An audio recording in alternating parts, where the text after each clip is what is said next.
Jangan kau karang-karang urusan sifat-sifat Allah itu. Paham? Biarkan dia begitu, gak tahu, udah beres.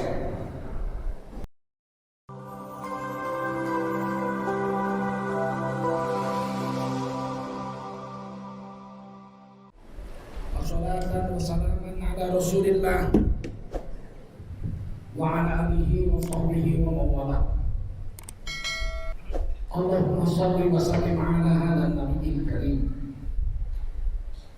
Sayyidina wa maulana Muhammadin wa ala alihi wa sahbihi ajma'in. Amma ba'du, qala Allah ta'ala fi kitabihil karim.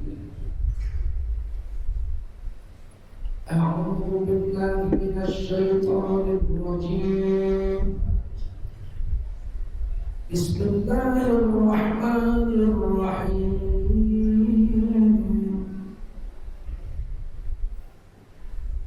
Ma kana Muhammadun aba ahadin min rijalikum walakin Rasulullah wa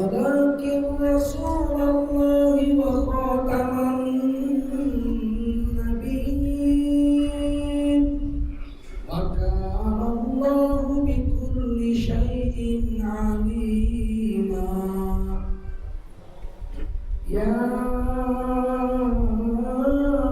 ayyuhalladzina amanu dzkurullaha dzikran katsiran wasabbihuhu bukratan wa asila. Qala Rasulullah sallallahu alaihi wasallam, man kharaja fi talabil ilmi fahuwa fi sabilillahi hatta yarji.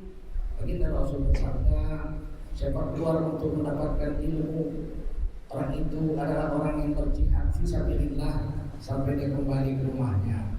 Mudah-mudahan kita semua mendapatkan pahala jihad dari Allah SWT. Amin. Sadaqallahul azim wa sadaqa rasuluhun nabiyyul karim wa nahnu ala dhalika minasy syahidin wasyakirin walhamdulillahi rabbil alamin. Para ulama tuan-tuan yang hadirin dimuliakan Allah SWT, khususnya pengurus masjid, pengurus Sobri, Tampan, Jalan Taman Karya dan baru yang dimuliakan Allah Taala, para umarok yang berhadir, oleh Bapak RW, Bapak RT, jajaran dan ramil dan jajaran atau sampai jajaran yang dimuliakan Allah Taala, tokoh-tokoh pemuda, tokoh-tokoh agama, tokoh-tokoh perempuan, hadirin warahmatullahi serta anak-anak mudaku yang dimuliakan Allah SWT. Bersama kita hadir pemuda Pancasila.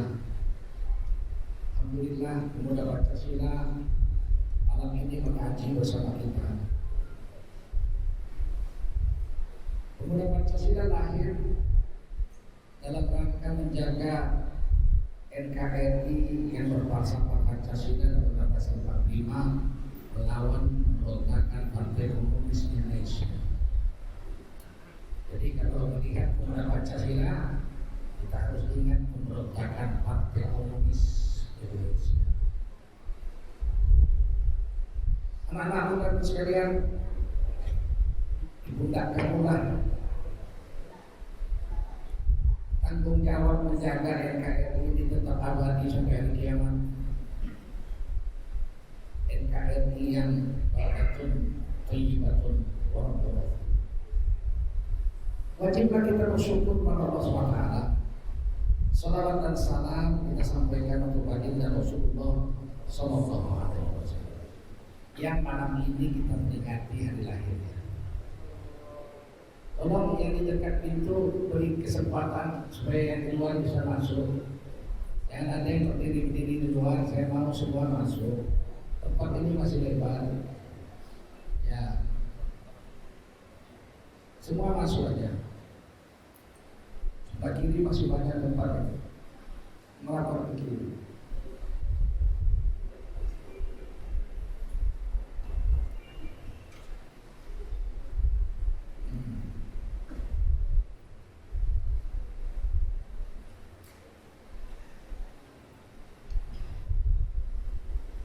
Di seluruh dunia umat Islam memperingati hari lahirnya Nabi Muhammad SAW. Di seluruh dunia. Saya sudah dakwah 56 negara, semuanya memperingati Maulid Nabi SAW. Emang ada satu negara yang sempat menolak peringatan Maulid Nabi, tapi setelah Raja Salman menjadi raja di negara itu, jauh berkurang karena Raja Salman pernah membacakan kitab riwayat Nabi SAW. Tidak ada yang berani ulama-ulama di sana mengatakan beliau bid'ah. Dan raja masuk penjara dia bilang bid'ah. Dulunya Saudi Arabia itu waktu masih di bawah kekuasaan Turki Osmania, mereka memperingati Maulid Nabi. Bahkan jauh sebelum itu masih dinasti Abbasiyah. Turki Osmania itu abad ke-15 baru muncul. Sebelumnya Abbasiyah, sebelumnya lagi dari Umayyah. Ternyata dalam kitab Rihlah Battuta, perjalanan Ibnu Battuta, seorang pengeliling dunia dari Maluku, dia sempat datang ke Sumatera. Di dalam kisahnya itu dia tulis, ketika dia sampai di Sumatera, yaitu kerajaan Samudra, dia bertemu dengan rajanya yang bernama Malikul Zohir. Di Malikul Zohir raja kedua. Raja pertama namanya Merah Silu. Merah Silu ini orang Melayu asli, orang Sumatera. Dia membentuk kerajaan Samudra itu tahun 1260. Wow, sebelum penjajah datang. Penjajah Belanda datang 1595 di bawah pimpinan Cornelis de Hoogman di Banten. Wow, sebelum itu udah punya kerajaan kita. Kalau kerajaan sudah ada, kerajaan Islam sudah banyak, betul? Tidak mungkin kalau baru 5 rumah, 10 rumah ada kerajaan, tidak mungkin. Nah, Merah Silu ini mengirim surat ke Mekah kepada Syarif Makkah, minta pemisahan sebagai pemangku kekuasaan di Sumatera, di Indonesia Al-Jawi yang disebut Khalifah. Maka Khalifah tingkat dunia yaitu Syarif Makkah menyetujui dan melantik beliau menjadi Khalifah fil Ardil Jawi di negeri Sumatera, itu Sumatera. Diganti namanya sama dengan nama Raja Makkah waktu itu, Syarif Makkah, yaitu Malik As-Saleh, Malik As-Saleh, Raja yang Saleh. Maka Merah Silu berubah namanya menjadi Malik As-Saleh.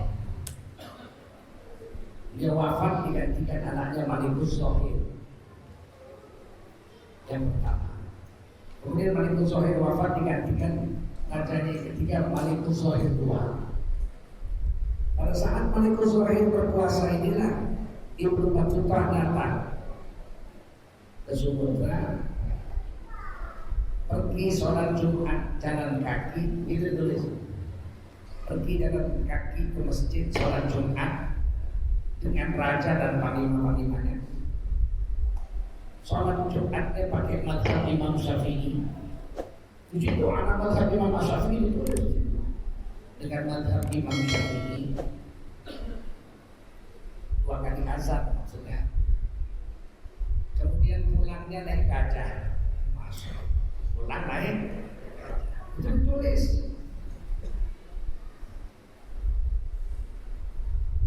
Jadi Indonesia ini jauh sebelum penjajah datang, bukan negara primitif, negeri dengan banyak kerajaan-kerajaan Islam. Ada kerajaan itu kemudian Samudra di Aceh Utara dekat Bangsawi di Gedong. Kemudian di bawahnya lagi di Aceh Timur berdiri kerajaan Pasai. Samudra dengan Pasai bersaing, gak bagus. Maka disarankan supaya mereka mengawinkan anak. Maka kawinlah Raja Samudra dengan Raja Pasai.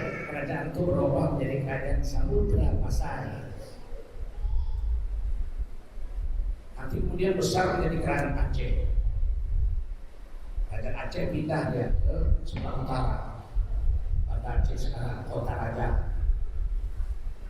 Zaman kerajaan Aceh di bawah pimpinan Iskandar Muda, kerajaan Aceh terkenal sampai ke Halmahera, mengislamkan Halmahera, Maluku Utara, dan mengirim pasukan perang ke Malaka, menyerbu Malaka karena perang melawan Portugis. Hampir saja Portugis kalah. Kalau saja kapal yang dikirim Fatahillah atau disebut pelatihan dari Jakarta sudah kelapa sampai habis Portugis, tapi nggak sampai kapalnya tenggelam di laut. Kalau kapal-kapal yang dikirim pelatihan itu sampai ke Malaka bergabung dengan Aceh, perang melawan Portugis habis. Tapi Allah berkehendak lain. Kapal-kapal yang dikirim dari Jakarta yang waktu itu sudah kelapa, nggak ada satu pun yang sampai ke Malaka, tenggelam di laut semua.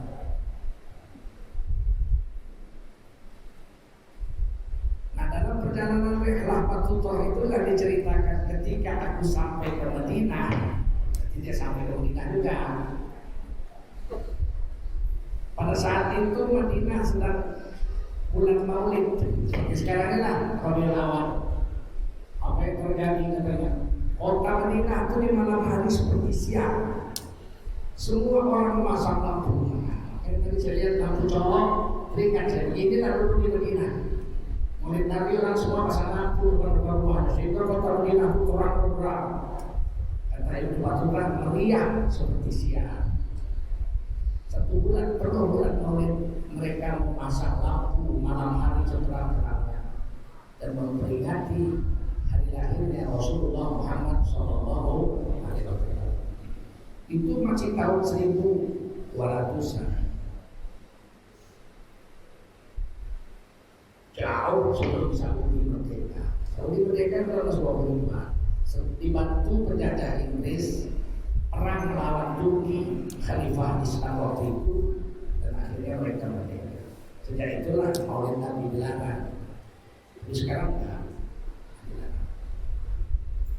Ini penting. Kenapa semua ulama memperingati Maulid Nabi? Pasti karena ada dalilnya. Setuju? Tidak mungkin ulama membuat sesuatu yang nggak ada dalilnya dibuat-buat alias bid'ah. Mungkin kalau dibuat bid'ah pasti masuk neraka. Wah, kan nggak enak. Istri saya tanya sama saya, mau kemana? Saya mau ke Riau dakwah. Dalam rangka acara apa?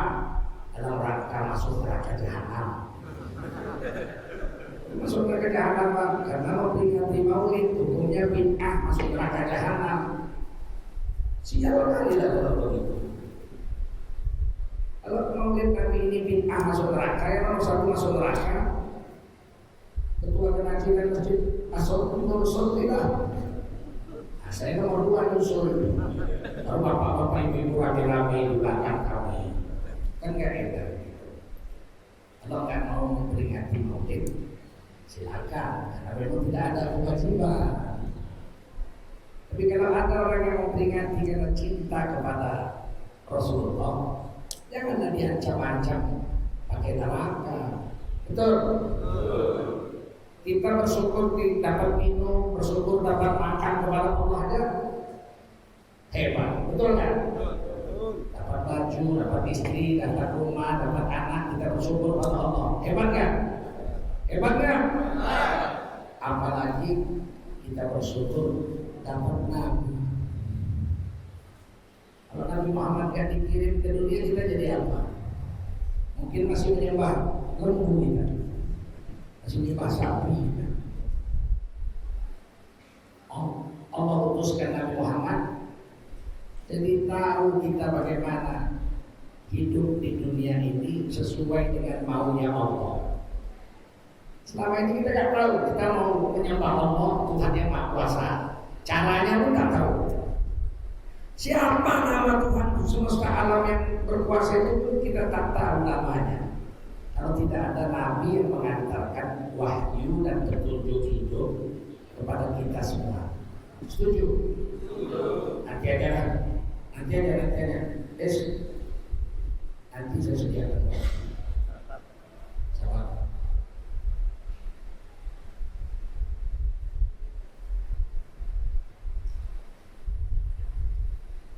Semua manusia punya feeling, punya perasaan bahwa ada kekuatan yang nggak nampak yang mengatur alam semesta ini. Semua manusia itu ada itu di sini itu.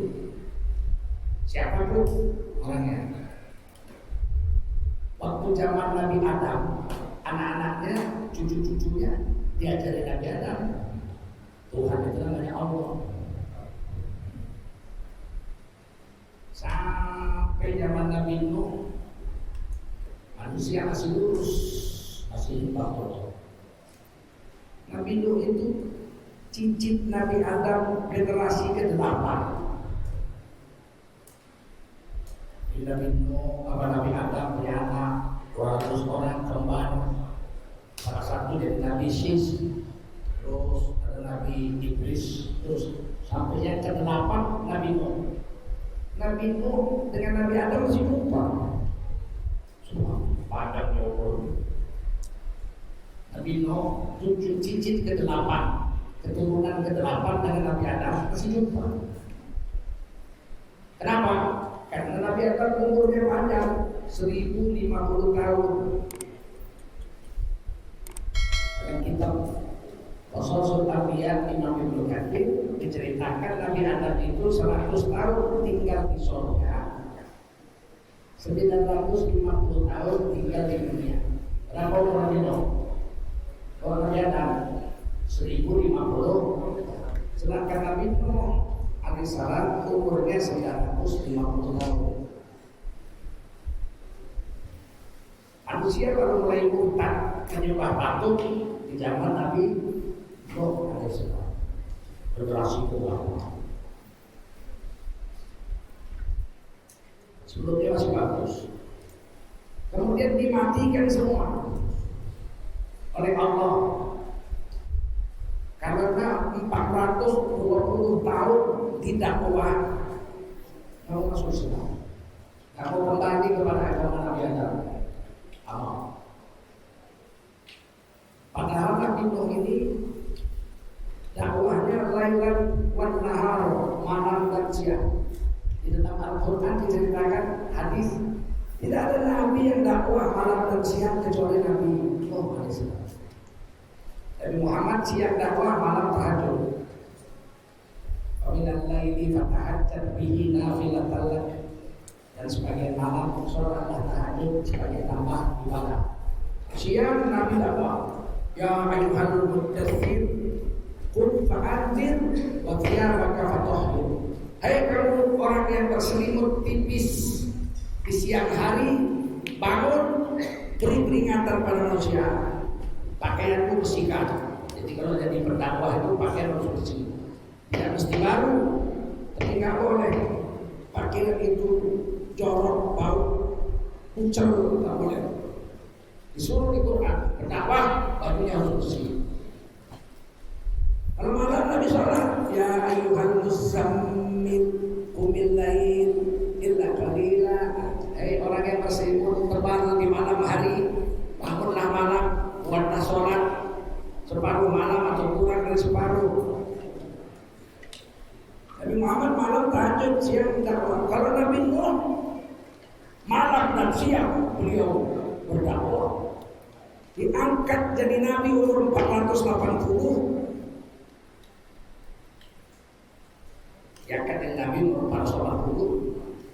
Dakwah selama 420 tahun sampai usia beliau 900 tahun. Yang mau beriman cuma 76 orang. Dekil di rumah Nabi Nuh itu. Nabi Nuh itu dakwah malam dan siang 5 tahun baru dapat 1 murid. 5 tahun malam dan siang dakwah baru dapat 420 tahun muridnya cuma 76 menurut tafsir Baghawi. Hingga ngarang-ngarang ke ceritanya, dan sumber kitabnya saya sebut nih, silakan cek sendiri. 76 orang umatnya tambah 3 anaknya. Anak Nabi Nuh itu 4, Ham, Yafit, Sam, Kan'an. 3 beriman masuk perahu, Kan'an yang paling bungsu kafir. Menantunya 3, berarti 82 orang, 76 tambah 6. Istrinya 2, 1 kafir, 1 ikut naik perahu, 83 orang. Naik perahu itu cuma 83 orang ditambah Nabi Nuh seorang, 84 orang. Lebih banyak binatang. Lebih banyak binatang yang naik perahu Nabi Nuh daripada umatnya. Kambing sepasang, kuda sepasang, gajah sepasang, kuda nil sepasang, burung sepasang. Dan perahu Nabi Nuh itu besar. Tidak disebut safina. Perahu Nabi Nuh bukan safina, perahu dayung. Bukan. Perahu Nabi Nuh disebut palka. Orang Inggris menyebutnya palka, kapal tanker yang bisa jalan mobil di atasnya. Kalau orang Arab menyebutnya fulka. Wasna'il fulka bi a'yunina wa wahyina. Itu kapal Nabi Nuh, palka, dibangun langsung menurut wahyu Allah dan pengawasan Allah. Nabi Nuh gak bisa berperahu. Mana ada contohnya? Bid'ah. Perahu Nabi Nuh itu bid'ah. Belum ada contoh sebelumnya. Paham? Kalau semua bid'ah masuk neraka, Nabi Nuh masuk neraka.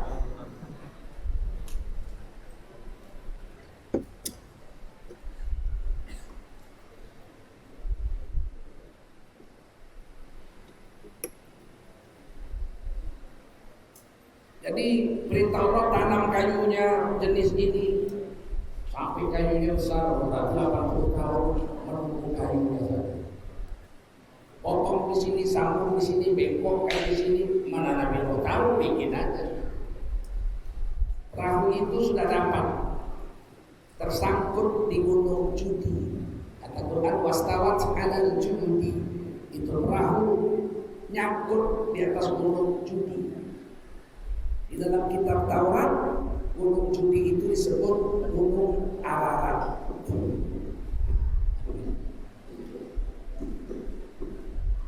Gunung Ararat. Sudah ada perahunya, sudah jadi fosil, tinggal lunasnya ada. Atas-atasnya sudah. Panjangnya 650 meter, lebar 150 meter. Ada perahu. Mati semua, kafir-kafir mati. Yang hidup cuma 84 orang dengan Nabi Nuh. Dzurriyyatan man hamalna ma'a Nuh. Anak cucu dari orang-orang yang kami selamatkan bersama Nabi Nuh alaihissalam dalam perahu. Itu orang soleh semua itu. Innahu kana 'abdan syakura. Sesungguhnya Nabi Nuh itu alaihissalam adalah hamba Allah yang pandai bersyukur. Karena Nabi Nuh kembali lagi, siapa Tuhanmu? Allah, sholat, puasa. Nabi Nuh itu puasa setiap hari, Pak. Kalau bapak-bapak baca kitab Ibnu Katsir, Nabi Nuh itu adalah orang yang puasa setiap hari. Kalau Nabi Ibrahim kelang hari, sehari puasa sehari enggak. Nabi Daud itu sehari puasa sehari enggak, sehari puasa saja. Kalau Nabi Nuh setiap hari puasa. Bayangkan 420 tahun selama jadi Nabi. Tambah 50 tahun setelah banjir. Berarti 470 tahun puasa setiap hari. Hebat kan? Tapi kemudian generasi ketiganya Yang 84 orang itu generasi ketiganya udah nyembah patung lagi. Kirim nabi lain lagi. Itulah seterusnya dihancurkan lagi mati. Yang soleh-soleh aja itu. Ketika putus wahyu sampai di salah nabi beriman, nabinya wafat putus, kafir pindah-pindah sana sini, putuslah risalah Allah kepada manusia. Tapi feeling, perasaan mengakui ada penguasa alam semesta tetap ada pada diri manusia. Makanya sebelum agama datang, karena terputusnya wahyu, itu semua manusia tetap menyembah Tuhan semesta alam dan tetap kalau susah-susah berdoa kepada Tuhan semesta alam. Cuma karena belum ada nabi yang mengantar wahyu, mereka memanggil nabi-nabi memanggil Allah itu pakai nama yang mereka buat sendiri. Orang Melayu sebelum datang agama kemarin karena putus nabi, mereka menyebut Tuhan semesta alam itu namanya Tuhan. Oh Tuhan, tolonglah aku dalam kesusahan ini. Oh Tuhan, yang tahu namanya Tuhan semesta alam itu Tuhan namanya hanya orang Melayu. Selain orang Melayu nggak tahu siapa nama penguasa alam semesta. Tuhan, siapa yang bilang Tuhan? Orang Melayu. Orang-orang Jawa ditanya, sinten sing gawe dunia iki? Tolong Gusti. Orang sana nggak ngerti Tuhan. Siapa Tuhan penguasa alam? Orang Jawa bilang Betoro Gusti. Siapa? Betoro Gusti. Orang Batak di Tapanuli. Mereka percaya juga ada Tuhan semesta alam. Tapi karena belum ada risalah Islam, belum datang Nabi, kalau ditanya kepada siapa kau berdoa? Dia mula raja Nabono. Jadi kalau dia susah-susah, dia menjerit, dia panggil Tuhan semesta alam itu. Oh, mula raja Nabono. Wahai Tuhan semesta alam, yang tahu penguasa alam semesta ini namanya Mula Raja Nabono. Cuma orang Batak. Betul? Orang Batak. Orang Melayu tidak tahu apa kolon-kolon kata orang Melayu. Orang Karo, suku Karo, mereka juga mengenal Tuhan, penguasa alam semesta. Tapi karena belum datang Nabi mengantarkan risalah, mereka sebut namanya, mereka karang sendiri. Penguasa alam semesta kata orang Karo adalah Diba. Maka mereka kalau minta, oh Diba, mereka membantu mau sekata. Berikanlah kepadaku rezeki ayam yang banyak. Oh, Diba. Orang Cina pun ada juga penguasa alam semesta itu. Namanya Chin. Orang Barat mengatakan God Almighty. Ada. Jadi namanya mereka buat sendiri. Dan mereka sembah dengan caranya sendiri. Kalau orang Cina dibakarnya hiyo, dia kalau orang Karo, ya dulu datang agama, dicarinya di mana lah Tuhan itu ya.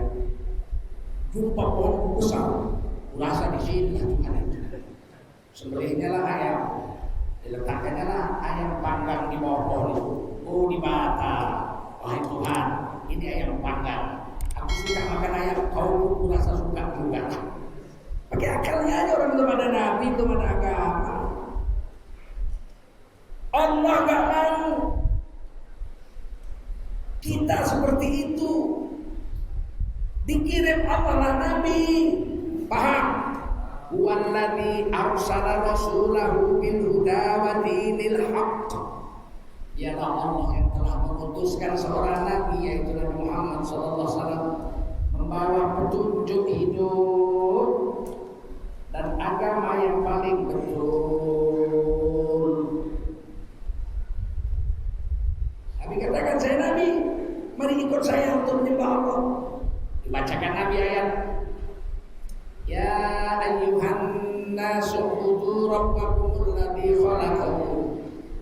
walladzina min qablikum la'allakum tattaqun.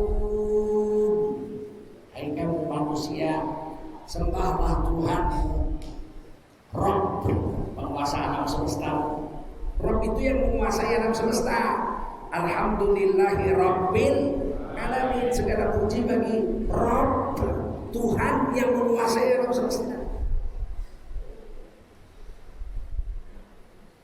Seperti orang-orang dulu yang menyembah Tuhan yang menguasai alam semesta. Mudah-mudahan kamu menjadi orang yang bertakwa. Sampai itu salah. Sahabat nanya, kami percaya ada Tuhan semesta alam. Namanya siapa? Namanya siapa? Rabbul Alamin, Tuhan yang mengatur semesta alam itu. Betara Gusti sing ngatur dunia niki, dibatasi membuat dunia indah. God Almighty who created all the universe. Namanya siapa? Mereka tanya sama Nabi, namanya siapa? Turun wahyu kepada Nabi. Innani anallah, sesungguhnya aku adalah Allah. La ilaha illa ana, tiada sesembahan kecuali aku, Allah saja. Fa'budni, maka sembahlah olehmu akan aku. Tahulah kita semua, yang mengatur alam semesta itu namanya siapa? Siapa? Allah. Siapa? Allah. Maka setelah masuk Islam semua berapa? Orang karo begitu masuk Islam ditanya siapa Tuhan? Allah. Orang Batak, isilu Tuhan mi Allah. Orang Inggris setelah masuk Islam sampai salah dari Nabi. Who created this universe? Allah. Cina pun begitu. Siapa? Allah. Semua kalau udah masuk Islam sama Tuhannya. La ilaha illallah. Dari siapa tahu itu? Dari Nabi. Betul? Nabi dapat berita dari siapa? Allah. Berubah seluruh dunia sama. Nah, sekarang sembah Tuhan Allah itu. Sembah Tuhanmu yang namanya Allah, sembah. Sahabat tanya lagi macam mana nyembahnya. Fa'budni, maka sembahlah olehmu akan aku Allah. Wa aqimis sholata li dzikri, dengan cara mengerjakan sholat, dengan cara mengerjakan sholat. Kalau mereka tanya lagi sama Nabi, bagaimana caranya sholat? Saya mau nyembah Allah ini, ya macam mana caranya? Sholat. Bagaimana cara sholat itu? Kata Nabi, shollu kama ra'aitumuni usolli. Sholatlah kamu sebagaimana kamu lihat aku sholat. Itu kepada sahabat. Sahabat Nabi sholat kayak Nabi. Sahabat mengajarkan sholat seperti Nabi itu kepada tabi'in, generasi di bawahnya. Tabi'in mengajarkan cara sholat yang dilihat oleh sahabat-sahabat Nabi kepada murid-muridnya, tabi'ut tabi'in. Tabi'ut tabi'in mengajarkannya kepada generasi di bawahnya, generasi di bawah terus sampai ke guru saya, sampai kepada saya. Saya mengajarkan kepada murid-murid saya. Paham? Itulah gunanya risalah itu, sehingga serentak seluruh dunia sholatnya serentak. Allahu Akbar sama seluruh dunia. Menghadapnya satu titik, menghadap ke Baitullah. Betul? Bukan karena Allah ada di situ. Meskipun Baitullah itu artinya rumah Allah, bukan berarti Allah ada di situ. Maha suci Allah dari memerlukan tempat, dan tidak ada satu tempat pun yang mampu menampung Allah. Setuju? Apapun langitkah, araskah, semua itu adalah makhluk ciptaan Allah. Setuju? Tak tidak mungkin makhluk mampu menampung Allah. Setuju? Gitu. Tapi ada di Quran Ustaz, Ar-Rahmanu 'alal 'arsy istawa. Tuhanmu yang Maha Pemurah itu istawa di atas arasy. Itu ayat Quran, wajib kita percaya sama itu. Kafir kalau nggak percaya itu. Cuman istawa itu apa? Oh, istawa itu maksudnya Tuhan duduk di atas arasy.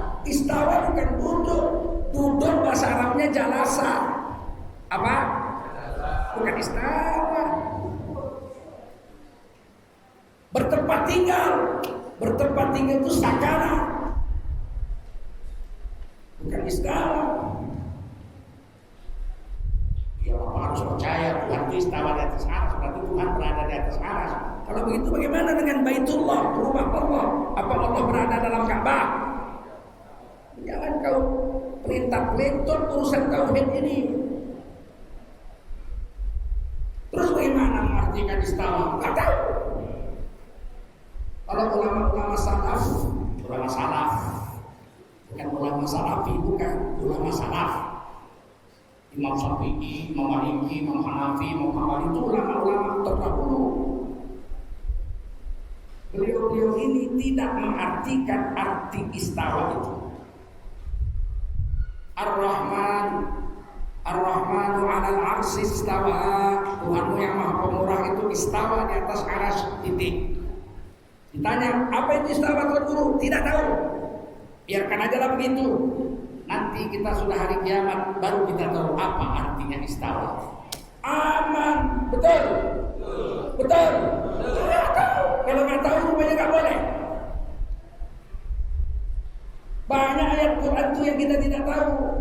Alif Lam Mim, apa artinya?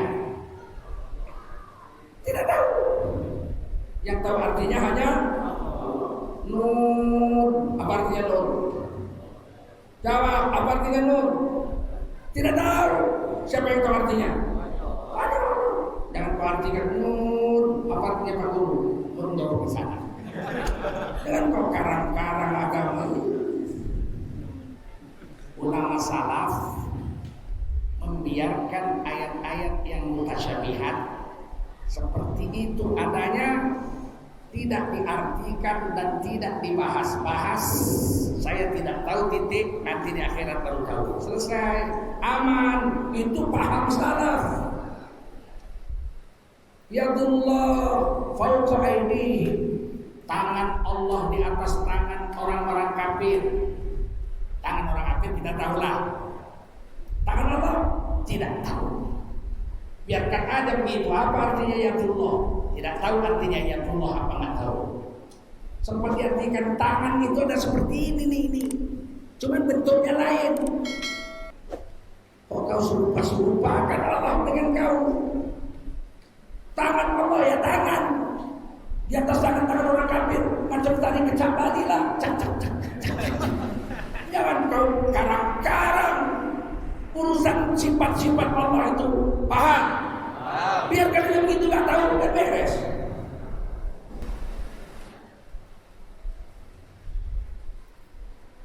Itu paham salaf. Saya ikut itu lebih aman. Ada paham ulama salaf karena Islam sudah tersebar ke seluruh dunia. Orang perlu penjelasan, dijelaskan. Katakan Baitullah, rumah Allah. Artinya apa itu kira-kira? Artinya rumah yang penuh dengan rahmat Allah. Paham? Siapa masuk ke dalam Masjidil Haram, setiap detiknya dia dapat 120 rahmat. Rahmatnya pula 60 rahmat untuk yang tawaf, 40 rahmat untuk yang sholat sunat tidak tawaf, 20 rahmat untuk orang yang masuk Masjidil Haram melihat Ka'bah dengan rasa cinta, tidak tawaf dan tidak sholat. Subhanallah. Dapat 20. Maka disebutlah Baitullah, rumah yang penuh dengan rahmat. Itu ulama khalaf, ulama akhir zaman. Imam Ibnu Hajar, Imam Suyuti, Imam Nawawi, begitu paham. Nggak salah kan? Salah itu. Masjid ini disebut rumah Allah juga, betul? Apa Allah tinggal di sini? Terus apa maksudnya rumah Allah? Rumah yang penuh dengan rahmat Allah. Nggak tahu lebih bagus. Apa artinya rumah Allah? Tidak tahu. Nanti aja di akhirat baru tahu. Selesai. Tapi kalau ulama salaf, artinya rumah yang penuh dengan rahmat Allah. Jangan ngarang-ngarang. Nggak ngarang-ngarang, ada hadisnya. Baitullah rumah yang penuh rahmat, ada hadisnya, betul? 120 rahmat. Ini masjid rumah Allah, ada hadisnya. Jadi nggak ngarang-ngarang berdasarkan Rasulullah. Siapa masuk masjid disuruh Nabi melangkah kaki kanan baca doa. Allahumma semua. Allahumma iftahli abwaba rahmatik.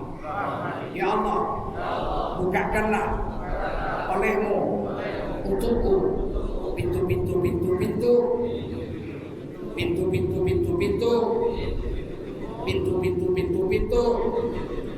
rahmatmu. Masjid ini pintu rahmatnya aja banyaknya bukan main. Rasul pakai kata abwa, banyak pintu. Kalau pintu rahmatnya saja banyak, rahmatnya pasti lebih banyak. Kalau begitu masjid ini rumah Allah, karena rumah yang penuh dengan rahmat Allah. Salah itu. Orang dari Nabi nggak salah. Kecuali ngarang-ngarang. Macam orang Inggris itu, God Almighty, the invisible hand behind the universe. Itu kau ngarang-ngarang. Ini Nabi yang bilang, bukan ngarang-ngarang.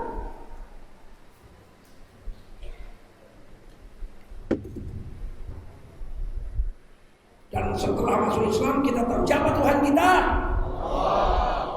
Bagaimana menyembahnya? Bagaimana cara sholat? Semua menghadap kiblat Allah. Kenapa mesti menghadap ke Ka'bah? Karena itu adalah kiblat sholat. Apa? Bukan Allah di situ, itu kiblat sholat. Fawalli wajhaka syatrul masjidil haram. Kalau kamu sholat wajib kamu menghadapkan wajah dan seluruh tubuhmu menghadap ke Masjidil.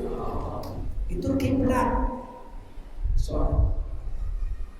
Sebagaimana kita berdoa mengangkat tangan. Ada yang bilang Tuhan itu di langit. Mana buktinya? Buktinya kau kalau berdoa tangan kau angkat ke langit, berarti Tuhan di langit. Gak ngerti nih orang. Kalau begitu kita sholat menghadap Ka'bah, berarti Allah di Ka'bah, begitu? Rusak kali otakmu. Udah rusak kamu bikin pula rusak kami. Kita menghadap Ka'bah sholat karena kiblat sholat itu Ka'bah. Kenapa kita berdoa mengangkat tangan ke langit? Bukan karena Allah di langit. Karena kiblat doa adalah langit. Kiblat doa adalah langit. Kalau berdoa itu yang beradab, tangan itu menghadap ke langit. Kalau perlu mukanya. Karena kiblat doa itu langit. Tak beradab kalau doa itu menghadap ke tanah. Tak beradab, betul? Bukan kiblat doa itu. Kiblat doa. Dari mana tahu? Dari Nabi. Nabi berdoa mengangkat sampai nampak putih ketiakan.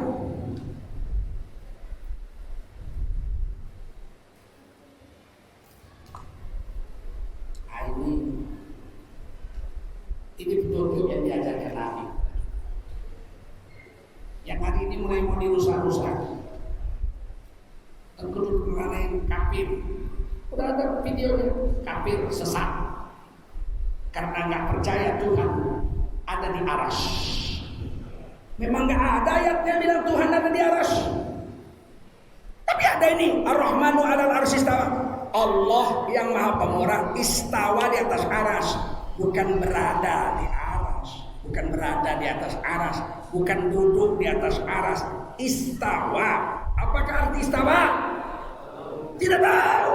Kok pandai-pandaian kau bilang dia bertempat di sana, duduk di sana. Oh, tidak boleh dalam-dalam mengaji ini, nanti katanya bisa bingung. Sudahlah. Pokoknya kalau ketemu ayat yang kita nggak ngerti, biarkan sajalah seperti itu. Serahkan kepada Allah, biar kita tahunya nanti di hari kiamat saja. Setuju? Apakah kalau kita nggak tahu arti ayat Quran, kita masuk neraka? Yang masuk neraka kalau kita mengarang-ngarang tentang maksud Quran, menafsirkan sendiri lebih bahaya. Man fassarul Qur'ana bi ra'yihi falyatabawwa maq'adahu minan nar. Siapa kata Nabi dalam hadis Tirmidzi dan Abu Dawud, siapa yang menafsirkan Quran pakai akalnya sendiri, ambillah tempat duduknya dari neraka jahanam. Diancam.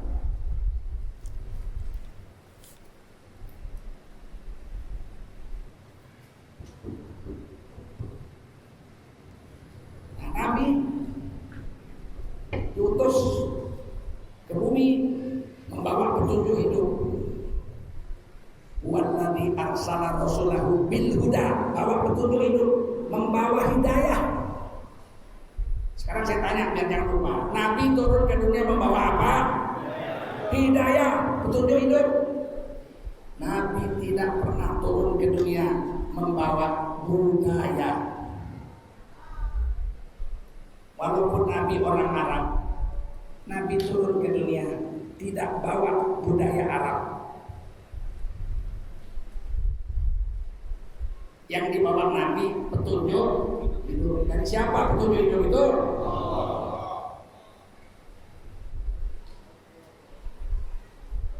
Wa ma yantiqu 'anil hawa in huwa illa wahyu yuha. Tidaklah Nabi Muhammad itu bicara dengan nafsu, tapi yang dibicarakan Nabi adalah wahyu yang diwahyukan Allah kepada beliau. Paham? Paham nggak? Bagaimanakah cara menikah? Nggak dibikin-bikin Nabi cara menikah. Pakai wahyu yang diturunkan Allah kepada Nabi. Bagaimanakah cara melakukan hubungan suami istri? Nggak dibuat-buat Nabi sesuai dengan adat Arab, tetapi sesuai dengan misalnya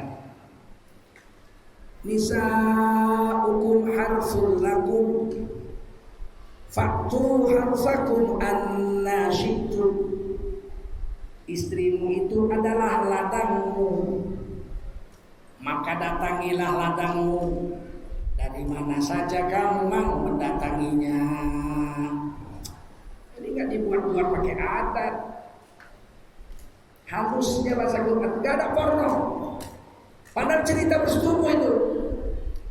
Nisa'ukum harsul lakum, istrimu itu adalah ladangmu.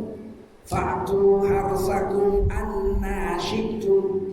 Datangilah ladangmu itu bagaimana saja kamu mau mendatanginya. Mau pagi, mau siang, mau malam, mau sore. Bantilah. Dan itu caranya. Mau dari depan, mau dari belakang, mau dari atas, mau dari bawah, mau dari samping. Bantai pula. Asal di ladang.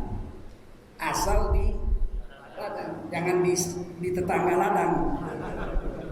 Halus sekali Islam itu.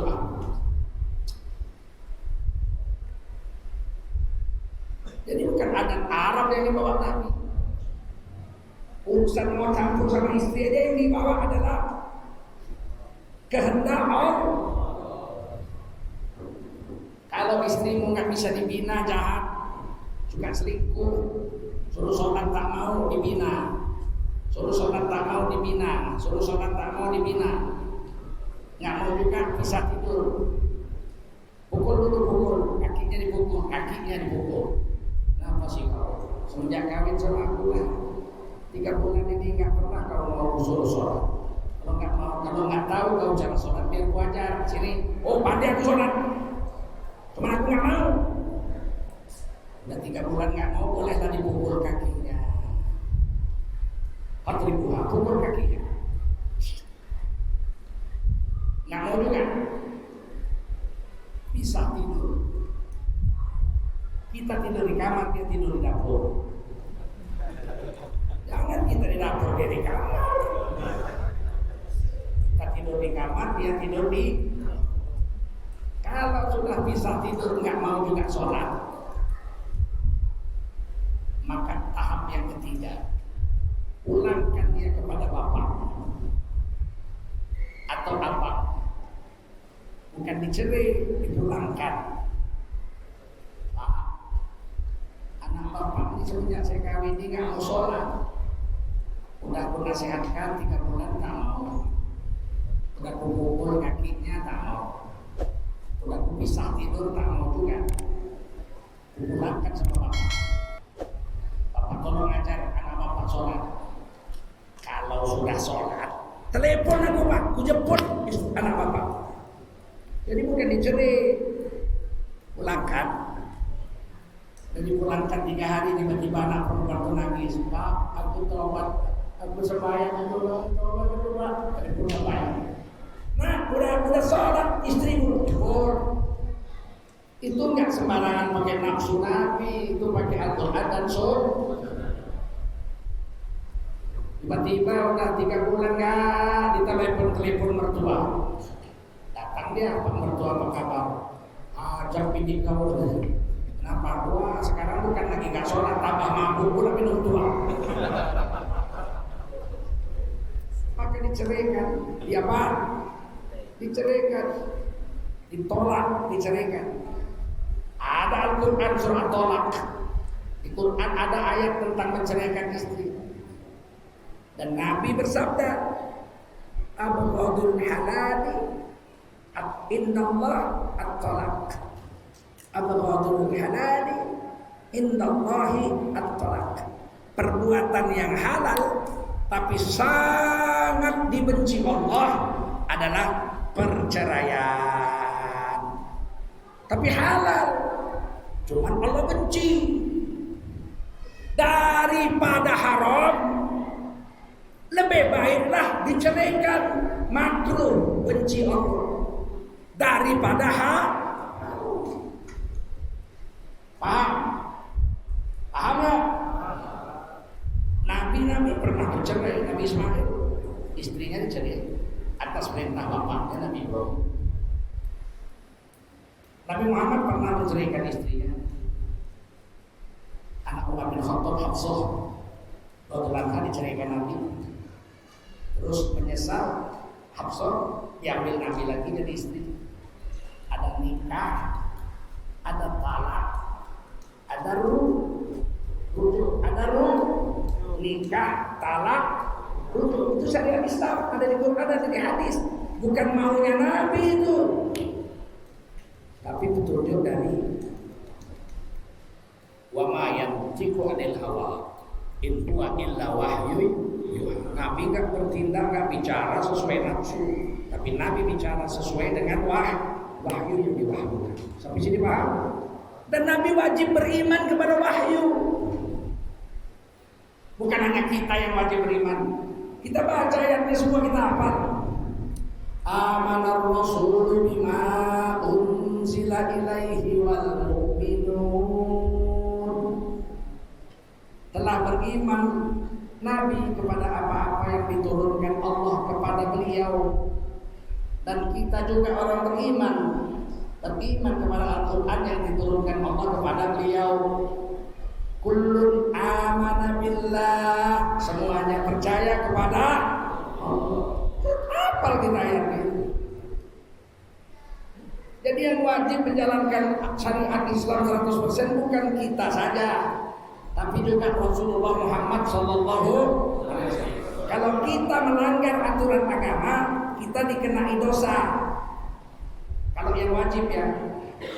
Tapi kalau Rasulullah melanggar aturan agama, selain berdosa, gelar nabinya dicabut, batal jadi nabi.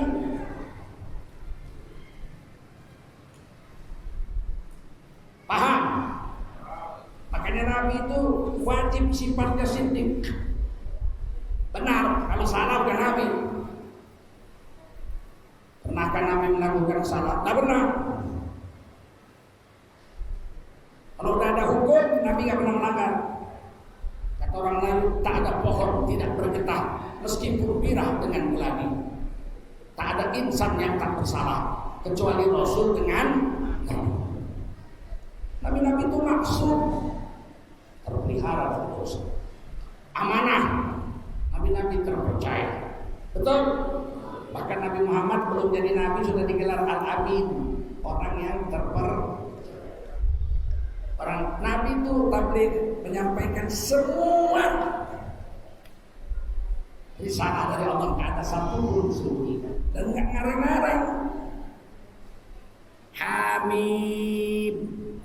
Sahabat nanya apa itu wahyu? Apa artinya? Tidak tahu. Nggak takut Nabi dibully. Nabi kok nggak tahu? Kalau sekarang dibully, Ustaz kok nggak tahu? Nabi aja ada nggak tahu, apalagi Ustaz. Paham? Jangan sok-sok tahu kita hidup ini.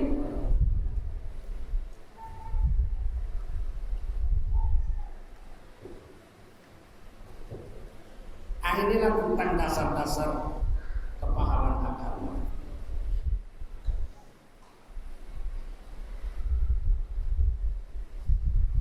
Apa-apa yang berkenaan dengan kepercayaan kepada Allah, malaikat, kitab-kitab, nabi-nabi, hari kiamat, takdir, itu disebut rukun iman. Apa namanya?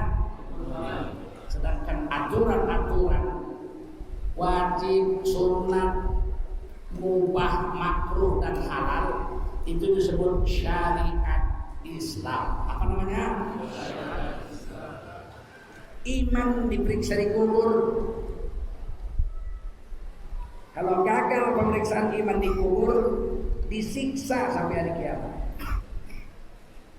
Sedangkan amal diperiksa setelah hari kiamat. Kalau gagal dalam pemeriksaan amal di hari kiamat, disiksa di neraka. Di kubur diperiksa iman. Man rabbuka, siapa Tuhan yang kau sembah? Iman, rukun iman. Betul. Ma imamuka, kitab suci apa yang menjadi pedoman hidupmu? Al-Qur'anul Karim, rukun iman. Man nabiyuka, siapa nabimu? Rukun iman. Tapi amal nggak diperiksa di kubur. Kau sholat apa enggak? Nggak diperiksa di kubur. Amal baru diperiksa setelah hari kiamat. Awwalu ma yuhasabu bihi al-'abdu yaumil qiyamah as-shalah. Amal yang pertama diperiksa di hari kiamat adalah sholat. Kalau beres sholat yang lain dianggap beres, nggak diperiksa yang lain. Jadi kalau sholatnya nggak beres, diminta ambil pahala sholat sunatnya, tutupkan ke pahala wajibnya. Kalau kurang, maka diperiksa seluruh amalnya. Kalau diperiksa seluruh amalnya, kata Rasulullah, tidak ada satu orang pun yang lolos dari pemeriksaan Allah. Sempat diperiksa harta dari mana, untuk apa, mati gitu. Diperiksa KPK aja muntah. Betul? Diperiksa KPK muntah. Apalagi diperiksa Allah. Biar ini orang nggak takut aja sama Allah. Bohong aja kerjanya tiap hari. Kadang-kadang pembohong ini bukan badannya tinggi besar, kurus tapi pembohong. Udah kurus pembohong. Banyak pula pembelanya itu. Oh, itu gila itu. Asal dikritik dibilang penebar kebencian. Iri hati. Bukan. Kita mengkritik itu supaya dia berubah jadi baik. Betul. Supaya dia jangan menipu banyak orang. Betul. Supaya dia ikut aturan yang disepakati. Betul. Kan kita kepingin mengkritik dia supaya dia jatuh, terus kita menggantikan kedudukannya. Nggak ada. Hasad itu, kata Nabi, hasad itu, iri hati itu. Dua. Pertama, kau kepingin nikmat yang ada sama orang hilang, dan nikmat itu pindah padamu. Itu iri. Hasad. Kalau saya mengkritik wali kota, apakah saya terus kepingin jadi wali kota? Tidak, berarti saya tidak hasad. Kalau saya mengkritik presiden, apakah berarti saya kepingin presiden itu jatuh terus saya menggantikan presiden? Berarti saya tidak iri. Kalau iri itu kepingin saya terjungkal dia, saya gantinya, itu iri. Nggak ngerti asal ngomong.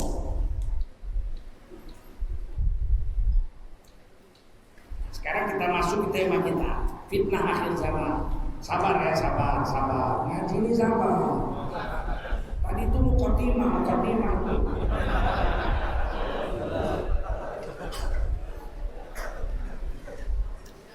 Sabar.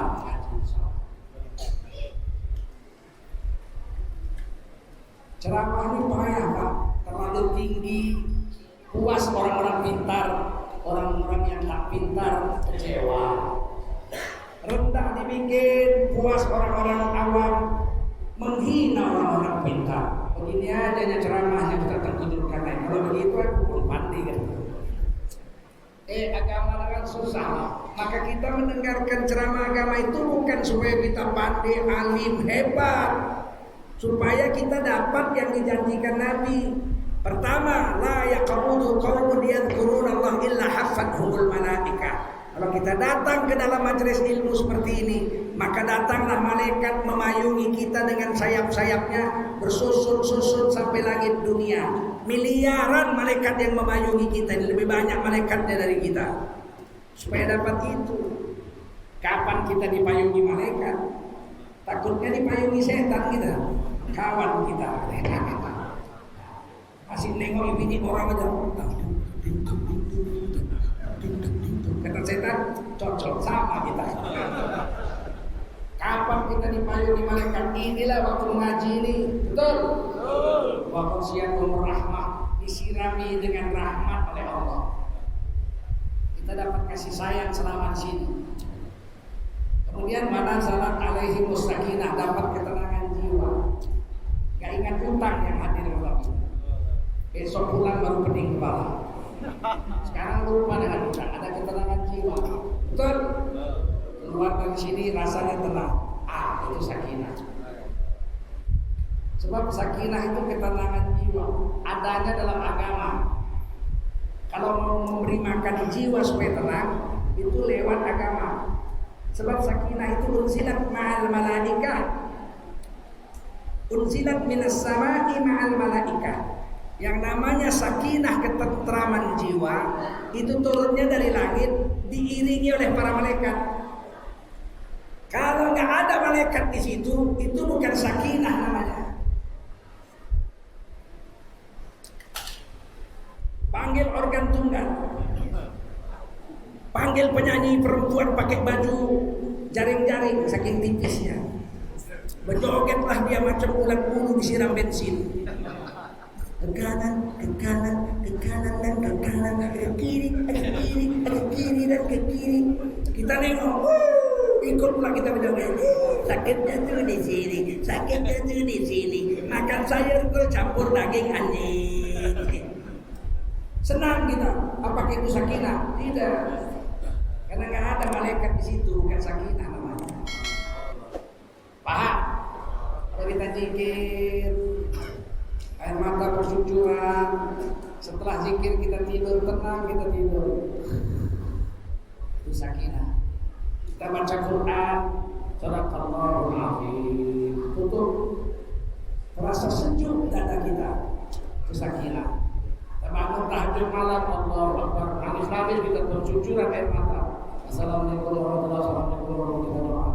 Dan kita tidur lagi, tenang terus sampai subuh. Sakinah. Kita sedekah orang. Aku Pak, udah 2 hari aku nggak makan Pak. Oh iya, ini 50.000. Pergilah beli makan untuk hari ini. Habis pergi dia, tenang jiwa kita lihat dia masuk restoran Padang, makan dengan lahapnya, hati kita senang. Itu sakinah. Sebab ada malaikat di situ. Pergi umroh, keluar duit 27 juta. Banyak itu ya. Kawin lagi bisa 27 juta. Tapi dia pakai untuk pergi umroh. Habis duitnya 27 juta. Sampai di Ka'bah dia bisa lihat Ka'bah, dia bisa tawaf. Menjerit, dia menangis.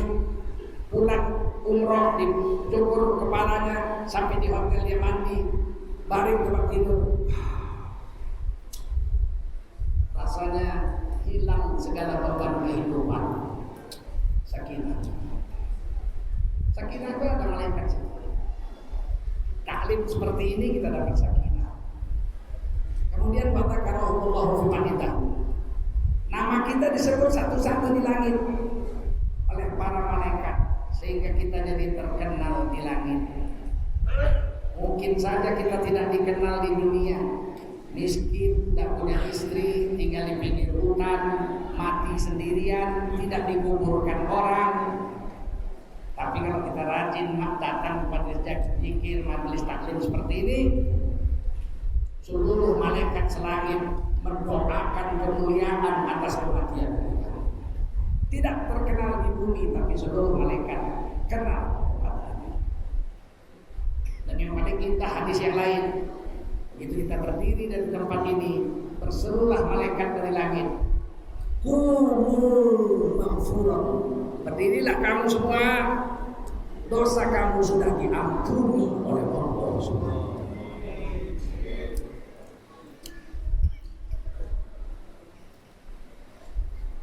Fitnah akhir zaman. Fitnah itu adalah cobaan, ujian akhir zaman. Yang pertama ujian akhir zaman adalah pemesongan pemahaman Islam dari kebenaran. Ini istilah dipakai oleh Buya Hamka tahun 1960-an. Ketika itu PKI berusaha mati-matian untuk meracun orang-orang Islam agar merasakan bahwa agama tidak manfaat.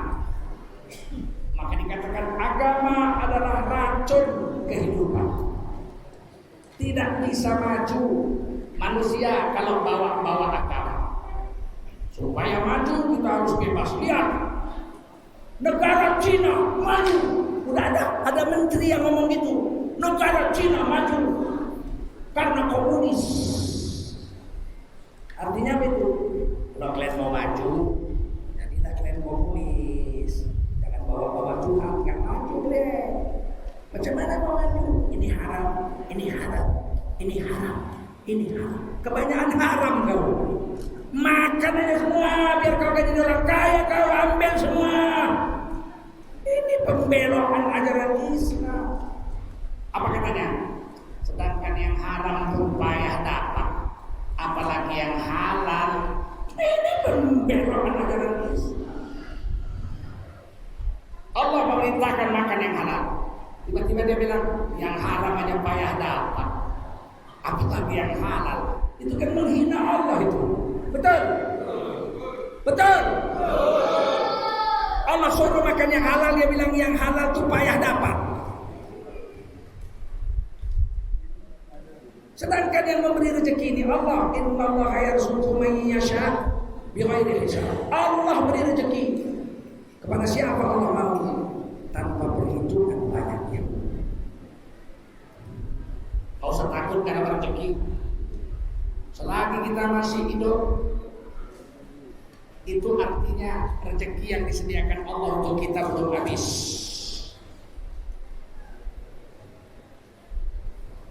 Kita tanya, kenapa kita masih hidup? Kan karena masih muda. Yang baru lahir pun mati banyak. Betul? Saya masih hidup karena masih sehat. Berapa banyak orang sehat mati? Naik kapal terbang. Dada, I love you baby, I love you baby, terbang, nggak ada yang pulang, hilang semua. Berapa banyak orang sehat mati? Berapa banyak orang sakit nggak mati-mati? Udah 2 tahun sakit di tempat tidur, nggak mati-mati. Makan lewat hidung disuntikkan dokter, nggak mati. Anaknya akhirnya panggil dukun. Pak dukun, kami sudah ikhlas. Maksudnya, tolong diobat bapak kami ini biar mati.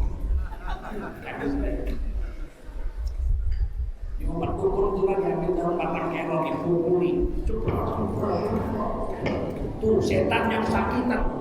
Setan, kau pun kalau kusabet kesakitan juga kau. Pulanglah dukun ke rumah mati. Siapa yang mati? Dukun. Kenapa kita masih hidup? Allah memberitahu dalam hadis kursi. Allah yang beritahu, anna nafsan lan tamut hatta tastakmila rizquha. Itu nyawa manusia tidak akan mati menemui ajalnya sampai seluruh rezeki dimakannya, diambilnya semua.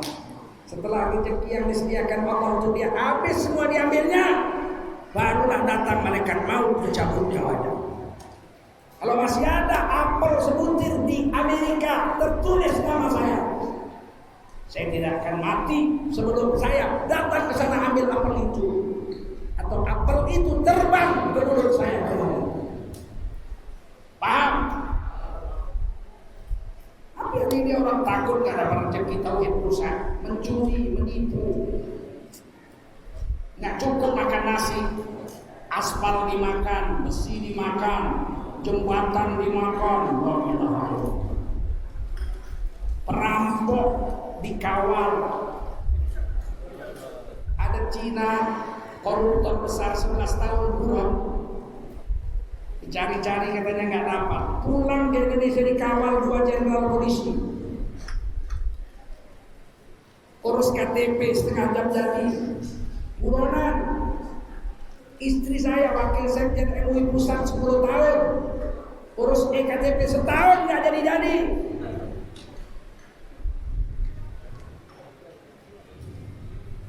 Saya urus KTP 5 bulan baru jadi. Cina perampok setengah jam jadi, coba bayangin. Diurusnya paspor ke imigrasi, jadi lari lagi dia ke Malaysia, dikawal sama jenderal polisi, aman. Gila. Begitu ketahuan sama masyarakat ribut, langsung bisa ditangkap. 11 tahun tak ketangkap-tangkap. Dari ribut rakyat baru tangkap. Itu pun satu, sisanya belum. Gimana seperti ini? Jenderal kok minta duit sama perampok Cina kepet. Aku Cina juga ya, tapi gak kepet. Kalian lihat mataku sipit, ha? Ini gak kalian lihat kulit Cina ini. Tapi aku Cina, ibuku Cina asli. Tapi bukan berarti walaupun saya Cina, saya mengkhianati negeri ini, tidak. Saya mau negeri ini abadi sampai hari kiamat, menjadi negeri yang baldatun, thayyibatun, warohun. Sekarang pemahaman agama dibelokkan. Salah satunya adalah ucapan yang mengatakan semua agama sama saja. Ini bahaya. Semua agama itu sama saja. Yang bilang profesor, doktor, kiai haji, ahli agama, tokoh Islam nasional, dia bicara di televisi. Semua agama itu sama saja. Semua agama itu sama saja. Siapa saja yang berbuat baik di dunia, kelak di hari kiamat semuanya akan masuk surga. Apapun agamanya. Apapun agamanya. Apapun agamanya.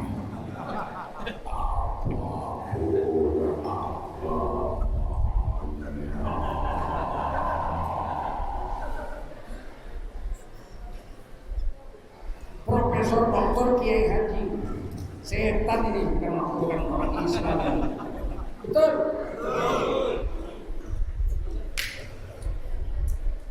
Quran mengatakan inna dina indallahil Islam. Satu-satunya agama yang diridhoi Allah hanya agama Islam. Tiba-tiba dia bilang semua agama sama saja. Ya Allah. Dapat duit berapa sih dia? Membelokkan pemahaman Islam. Berapalah dia dapat duit dari omongannya itu?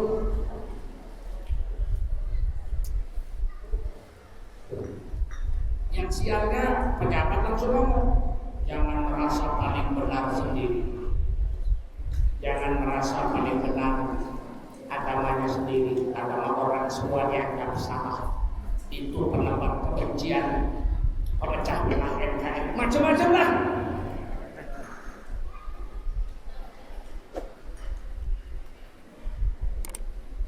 Sehingga orang Islam takut, nggak berani lagi bilang agama yang paling betul apa? Sama saja Pak, semuanya Islam.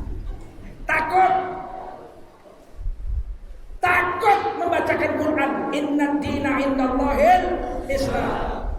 Agama satu-satunya yang paling betul diridhoi Allah hanya Islam, gak berani. Itu kita ini bukan negara Islam, Bun. Di sini ada banyak agama, Bun. Terus kalau banyak agama, kita mau samakan agama lain dengan agama kita.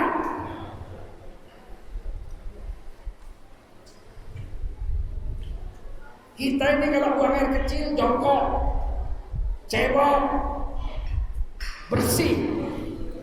Dia kencing berdiri, kuluk lagi. Sama. Kita nggak pernah makan babi, dia makan babi. Sama. Kita nggak pernah minum tuak, dia minum tuak. Sama. Kita sholat, dia nggak pernah sholat. Sama. Dari mana ini ucapan semua agama sama? Kalau mati di akhirat semuanya masuk surga. Gila dong. Dan kita ikut-ikut gila, takut nanti ditangkap Pak. Jadi ya sama ya jodoh. Kita harus berani mengatakan yang benar karena dilindungi oleh negara. Negara menjamin tiap-tiap warga negara untuk memeluk agama garis miring kepercayaan dan menjalankan agama garis miring kepercayaannya masing-masing. Menurut agama Islam yang paling betul agama Islam. Betul? Dilindungi oleh negara. Datang orang ke rumah saya, Pak Tengku saya. Menurut Pak Tengku Zulkarnain, agama yang paling betul agama apa? Saya dengan tegas mengatakan, menurut saya Tengku Zulkarnain, agama yang paling betul adalah agama Islam. Anda telah menghina agama saya. Kapan Anda bilang yang paling betul agama Islam? Ya menurut saya begitu. Bagaimana dengan agama Kristen yang saya anut? Salah. Agama kaum Kristen, ya. Kau tanya sama pendetamu, kok kau tanya sama aku? Betul? Lakon dinukum. Kalau dia pergi ke pendetanya, sama dia jawabannya itu. Bapak pendeta Gultom, saya. Menurut Bapak Gultom, pendeta, agama apa yang paling betul di dunia? Pasti pendeta Gultom mengatakan yang paling betul di dunia adalah agama kita Kristen ini. Bagaimana dengan agama yang lain? Agama yang lain itu domba-domba yang sesat. Kita marah nggak? Kita ucapkan aku dinukum. Mau kau bilang aku kambing sesat, domba sesat, kerbau sesat, anjing sesat pun nggak apa-apa. Asal Allah tidak mengatakan aku sesat, asal Nabiku tidak mengatakan aku sesat, ucapkan lakum dinukum. Paham? Sekarang aku tanya, agama yang paling betul agama apa? Bagaimana dengan agama lain? Lakum dinukum. Ini memang dibelokkan supaya orang Islam itu ketakutan. Negara melindungi orang Hindu menjalankan agama Hindu. Negara melindungi orang Kristen memeluk agama Kristen. Kristen dan menjalankan agama Kristen 100%. Negara juga wajib melindungi orang Islam, memeluk agama Islam dan menjalankan ajaran Islam 100%. Masing menjalankan agama garis miring kepercayaannya masing kuat masing karena dibelokkan. Yang namanya toleransi itu kita harus saling mengerti dan saling tolong menolong dalam kehidupan beragama. Akhirnya hari Natal ikut orang Islam selama Salatullah salamullah pakai salim ala rasulillah. Apa kau sampai tega satu orang pakai dua serban khutbah di gereja. Nanti lama-lama pendeta khutbah di masjid, gantianlah kau aja pulang, aku lah gantian kan.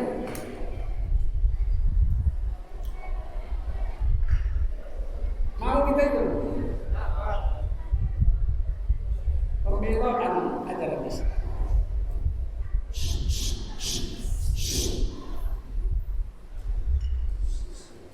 Saya nggak suka itu kalau mau ngaji dibagi dulu minum sama makan. Lebih baik kita istirahat 10 menit, dibagi semua, harus kan masuk. Kalau kita ceramah dibagi-bagi makan, kita sedang memberi makan rohani. Tadi itu harusnya diberi makan. Dari malam di mana saya ceramah? Dikasih makan dulu, di kamar.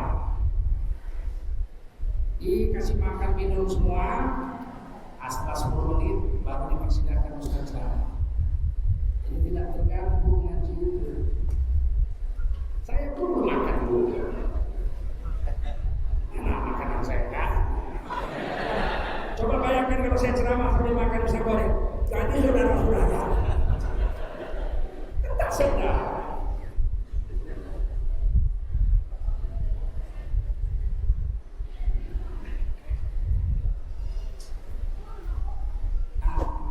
Belokkan dalam pemahaman agama.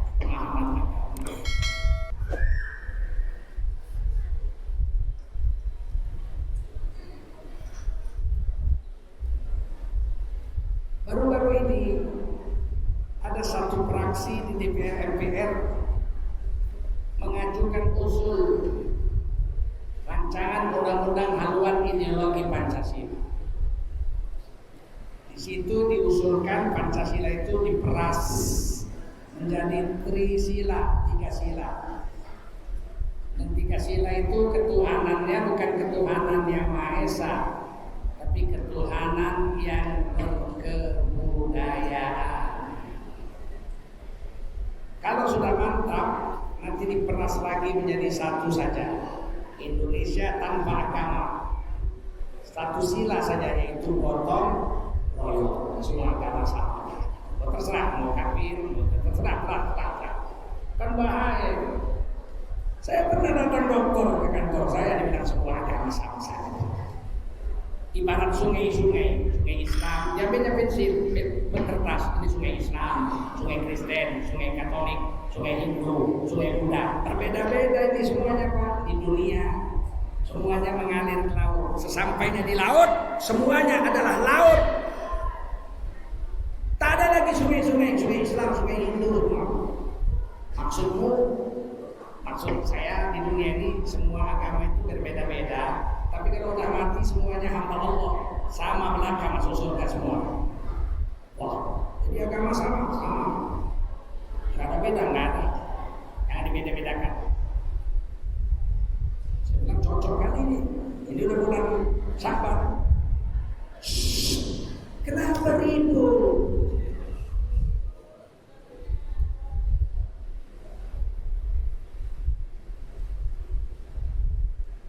Saya bilang cocok kali nih, bulan Sya'ban, bulan depan Ramadan. Hari kita masuk Kristen. 1 Ramadan kita masuk Kristen. Maksudnya supaya kita bisa makan minum. Nanti kalau kawan-kawan kantor saya nanya, loh Pak Ustaz kok makan siang? Kan ini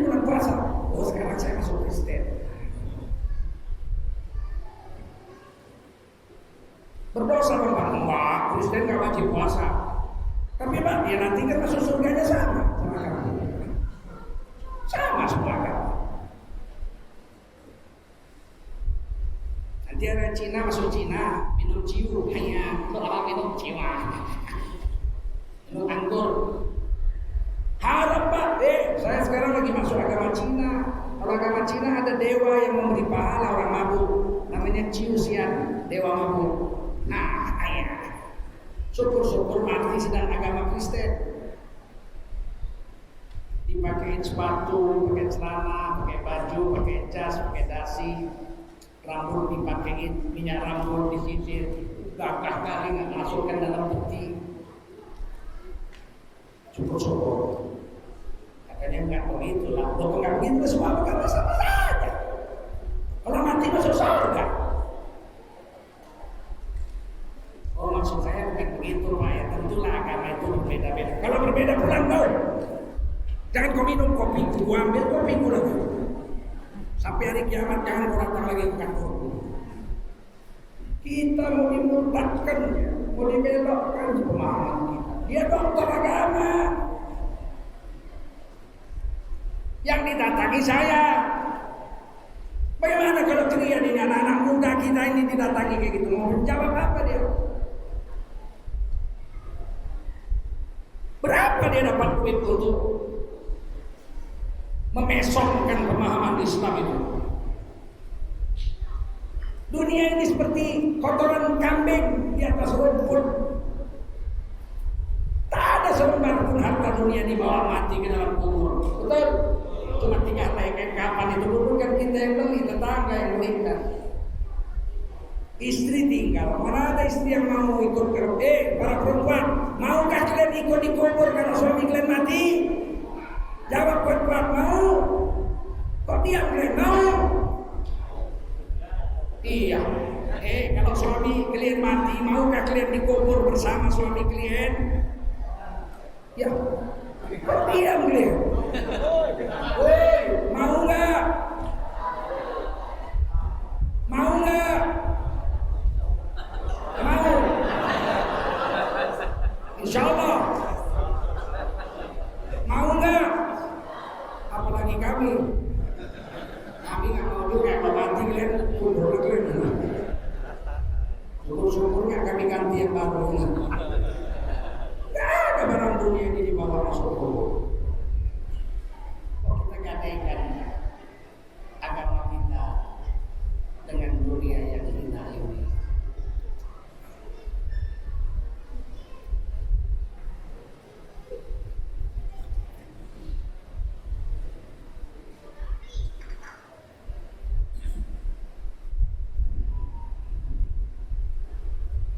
Bayangkan kalau ketuhanan itu tidak lagi bersyariat. Ketuhanan tidak lagi berdasarkan Al-Quran dan Sunnah dan qaul-qaul para ulama, tapi ketuhanan berdasarkan kebudayaan. Jadi apa Islam? Sudah dibuat orang tuh 3 tahun ini, cuma undang-undangnya belum ada. Kita protes, ketuhanan yang berkebudayaan itu dibuat, kita protes. Kita nggak bisa ditangkap. Belum ada undang-undang. Dibuat undang-undangnya, ketuhanan berkebun. Siapa yang protes tangkap? Sekarang belum bisa tangkap, belum jadi undang-undangnya, kita tolak. Udah dibuat. Kurang lebih 3 tahun yang lalu diadakan peringatan Isra dan Mi'raj di Istana Negara. Presiden hadir, Menteri Agama hadir, tokoh-tokoh nasional hadir, kedutaan luar negeri hadir. Saya lihat siaran langsungnya itu direkaman, dikirim orang ke HP saya, TVRI. Para pemirsa sekalian, peringatan Isra dan Mi'raj di Istana Negara tahun ini akan membacakan ayat suci Al-Quran. Pembacaan ayat suci Al-Quran akan dilakukan oleh saudara ini bin ini dari Universitas Islam Sunan Kalijogo, Yogyakarta.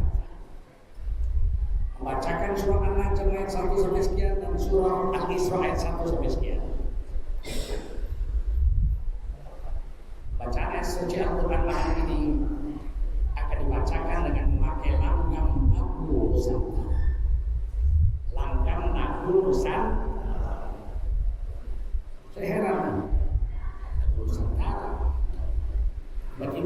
orangnya pakai jas, orang Medan aku kenal, juara MTQ dunia. Apa yang dia bikin sini baca Quran.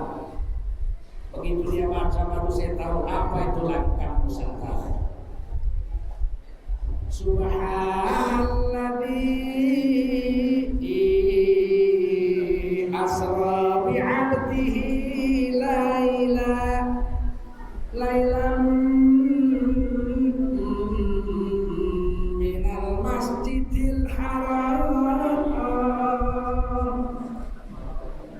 Kalau ada aku cabut di kulisnya. Menghina betul dia sama agama kita. Quran bahasa Arab kok baca Qurannya lagi jauh. Mana tak cocok? Betul? Ada juga yang membela, ustaz-ustaznya ada juga yang membela. Gak apa-apa, lagu Jawa gak apa-apa, soal tajwidnya betul. Mana tak betul? Huruf ba Jawa sama ba Arab lain. To Jawa dengan to Arab lain. Betul? Malah salah.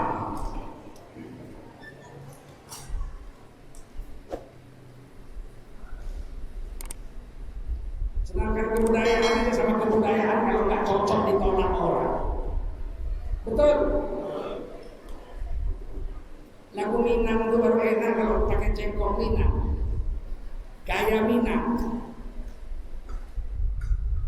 Nyanyi Minang itu baru enak kalau pakai gaya budaya Minang. Setuju? Hujan jikalau hujan hati dan ibu takkan masuk kisah nalamu masuk sapayun kita batu. Sedap? Coba lagu Minang pakai gaya Batak. Hujan kalau kan dilempar batu.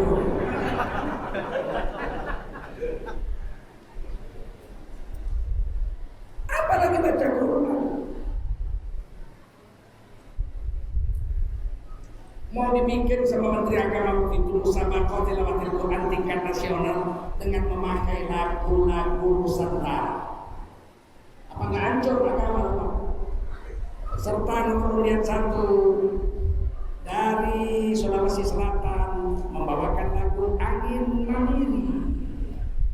Angin Mamiri kupasan alam nasrah laka sodrok wa wadokna anka wisrok alladhi anqadha dhahrok.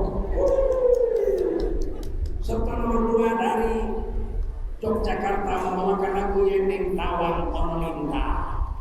Yeneng Tawang Ono Linta Capayu. Baca deh Quran. Qul ya ayyuhal kafirun la a'budu ma ta'budun. Jadi apa Quran? Dari Sumatera Barat membawakan lagu Barana Ampe. Indah Ampe sama suku jang orang tuh Barana Ampe dan nanti waktu wal laili idza saja. Macam mana dari Quran? Kita terima atau kita tolak? Kita tolak atau terima? Belum dicabut, masih ada dalam program legislasi nasional undang-undang haluan ideologi Pancasila. Kalau itu jadi disahkan tengah malam, jangan heran nanti, jangan terkejut. Satu hari nanti imam sholat Jumat di Masjid Nurul Sodri ini dibantinya lagu Papua. Yang Rambi yang go Arunawa kumbi idaja anasullahi wal fath. Protes, tangkap yang protes, yang ditangkap melanggar undang-undang ketuhanan yang berkebutuhan. ulama Indonesia se-Indonesia menolak, NU menolak, Muhammadiyah menolak, Al-Wasliyah menolak, menolak, semua menolak. Bahaya ini. Dan ini disengaja ketuhanan yang berkebun untuk nanti setelah sukses semuanya hilang, semuanya menjadi gotong. Gak ada lagi agama di situ. Gila betul. 75 tahun merdeka apa begini. Giliran dikritik, dibilang pemecah belah persatuan. Ini kau, ini kepala otak kau ini. Siapa yang iri sama kau? Jangan kau ganggu agama kami, betul? Kau mau gila-gila sendiri, jangan kau ganggu agama kami.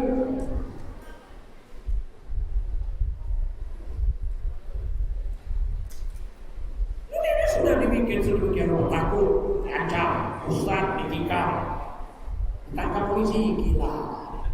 Tingkam, ustaz, ditangkap, gila.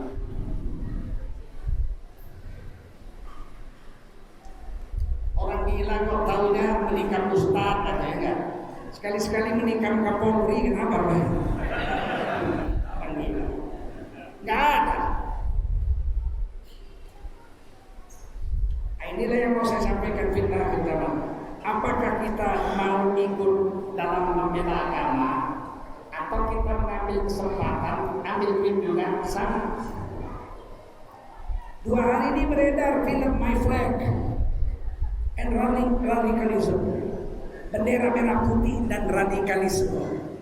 Adegannya orang pakai kerudung bersilat dengan perempuan pakai cadar. Orang cadar anti merah putih, bak dibanting, dicabut cadar. Seolah-olah mereka ingin memberitahu kepada kita bahwa orang bercadar itu pasti anti merah putih. Kan jahat itu, betul? Terus orang pakai kaos, pakai celana biasa, berantem sama laki-laki pakai celana cingkrang, bajunya putih kayak FPI. Pak dibanting, kemudian diusir, lari. Negara ini merah putih, tidak boleh ada bendera lain kecuali merah putih. Tapi yang ditampilkan perempuan bercadar, laki-laki pakai celana cingkrang. Mestinya ditampilkan yang memberontak di sana ya. Benderanya pakai senapan, yang bunuhi polisi, TNI, bunuhi jaksa. Itu harusnya yang dinampakkan, bukan orang bercadar dibanting, dicabut cadarnya, betul? Dan pemainnya itu salah satu ustadz yang mengatakan Nabi waktu kecil serupa orang biasa. Seandainya di Mekah ada jambu, mestinya Nabi ikut mencuri jambu bersama kawan-kawannya. Bikin ulah lagi orang. Waspadalah dengan fitnah akhir zaman, wahai saudara-saudaraku. Tetaplah kamu berpegang teguh kepada agama Allah yang lurus. Siap? Siap. Berani? Jangan kalian pilih lagi partai-partai yang anti agama selama ini. Siap? Siap. Nanti kasih 100.000 belok.